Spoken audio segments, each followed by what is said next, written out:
अस्सलाम वालेकुम dear students. मैं उम्मीद करता हूँ आप सब लोग खैरियत से होंगे। अभी तक हम चैप्टर नंबर 5 को डिस्कस कर रहे थे जिसका टॉपिक है सर्कुलर मोशन। और सर्कुलर मोशन में जो चीज़ें अप टिल नाउ हम डिस्कस कर चुके हैं उसमें हमने terms related to angular motion हमने देखी थी, एंगुलर डिस्प्लेसमेंट को देखा, एंगुलर वेलोसिटी को देखा और उसके बाद एंगुलर एक्सेलरेशन को देखा। देन हमने लीनियर और टेंजेंशियल जो variables, linear and angular variable जो टेंजेंशियल एंड एंगुलर वेरिएबल्स थे उनमें रिलेशनशिप को देखा। उसके बाद हमने देखा था सेंट्रीपिटल फोर्स को। तो आज का जो हमारा आर्टिकल है वो है मोमेंट ऑफ इनर्शिया, कि मोमेंट ऑफ इनर्शिया की चीज़ होती है।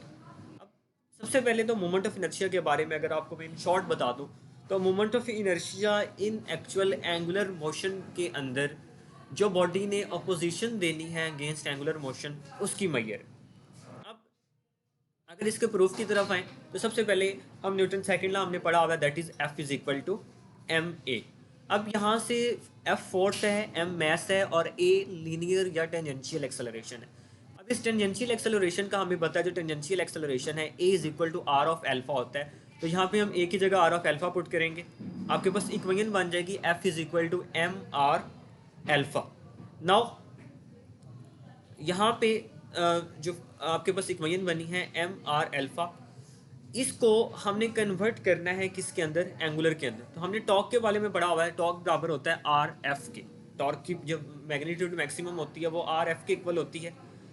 और torque is the rotational analogous of force, हमें ये भी पता था। तो इस वजह से हम यहाँ पे टॉर्क की फॉर्म में इसको लिखने जा रहे हैं। तो यहाँ पे एफ की वैल्यू जो हमने निकाली है एम आर एल्फा वो पुट कर सकते हैं। जब मैं यहाँ पे एफ की जगह पुट करता हूँ एम आर एल्फा, तो यहाँ पे ये मैंने एफ की जगह एम आर एल्फा पुट किया तो टॉर्क का फार्मूला बन गया एम आर स्केयर एल्फा। यहाँ पे जो ये एम आर स्केयर है ये आपके पास मोमेंट ऑफ इनर्शिया के बराबर है, इसको हम बोलते हैं मोमेंट ऑफ इनर्शिया। तो फिर मोमेंट ऑफ इनर्शिया को हम कैसे डिफाइन करेंगे, हम कहेंगे the measure of hindrance. Hindrance in actual opposition को बोलते हैं ऑफर्ड बाय रिजिड बॉडी। ये वो हिंड्रेंस है या ऑपोजिशन है जो रिजिड बॉडी ऑफर करती है against angular motion, angular motion को।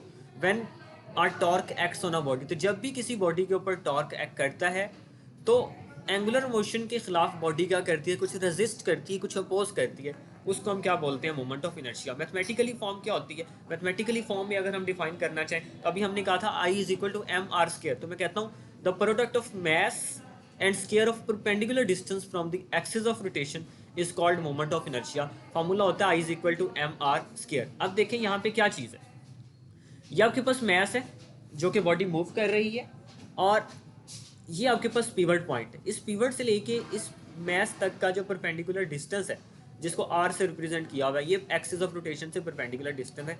ये कंप्लीट लाइन आपके पास क्या थी, एक्सिस ऑफ रोटेशन थी। और ये फोर्स एफ क्या करती है, ये कॉज बनती है टॉर्क। तो मैं कहता हूँ the force F causes a torque about the axis O and gives the mass m and angular acceleration about the pivot point O। कि ये जो फोर्स F है ये टॉर्क जनरेट करती है और मास m को एंगुलर एक्सेलरेशन देती है about this pivot point O। Moment of inertia को हम sometimes second moment of the mass भी बोलते हैं। अब अगर हम बात करें एक रिजिड बॉडी की, तो रिजिड बॉडी में मोमेंट ऑफ इनर्शिया कैसे कैलकुलेट करना है, सबसे पहले इस फिगर को देखें। अब ये फिगर क्या है, इस फिगर में हमें नजर आ रहा है कि जो मोस्टली रिजिड बॉडीज होती हैं उनमें जो मैस कंसंट्रेशन होती हैं एक्सिस ऑफ रोटेशन से डिफरेंट डिस्टेंस के ऊपर वो डिफरेंट है। फॉर एग्जांपल यहाँ पे ये एक्सिस ऑफ रोटेशन है तो यहाँ पे डिस्टेंस r1 के ऊपर मैस की जो कंसंट्रेशन है डिस्ट्रीब्यूशन m1 है, R2 के ऊपर m2 है, R3 के ऊपर m3 और R4 के ऊपर m4 है। सेम ये डिफरेंट डिस्टेंसेस के ऊपर जो मैस डिस्ट्रीब्यूशन है वो डिफरेंट है। अब ये कुछ एंगल पे रोटेट किया, एंगल थीटा के थ्रू जब इसको रोटेट करवाया तो इसकी ये मैस डिस्ट्रीब्यूशन थी।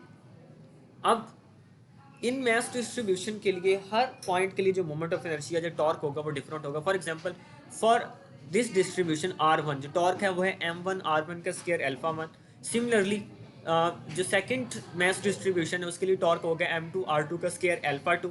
और अगर मैं एक पैच ले लूँ, जो एक जनरल पैच nth पैच ले लूँ जो कि फाइनल पैच होगा क्योंकि n number of mass distribution है, तो उसके लिए बनेगा tau n is equal to M N R N का स्क्वायर इंटू अल्फा n। अब हमें पता है कि जब ये पूरी बॉडी रोटेट करती है तो each small piece of mass within a large rigid body undergoes the same angular acceleration about the pivot point O। मतलब हर बॉडी का जो एंगुलर एक्सेलरेशन होगा सेम एंगुलर वेलोसिटी होगी वो क्या होगी सेम। इसको हम कह सकते हैं कि अल्फा 1 बराबर होगा अल्फा 2 के, वो बराबर होगा अल्फा 3 के, और ये सारे इक्वल होंगे अल्फा n तक। इनको एक जनरल वैल्यू असाइन कर देते हैं अल्फा की।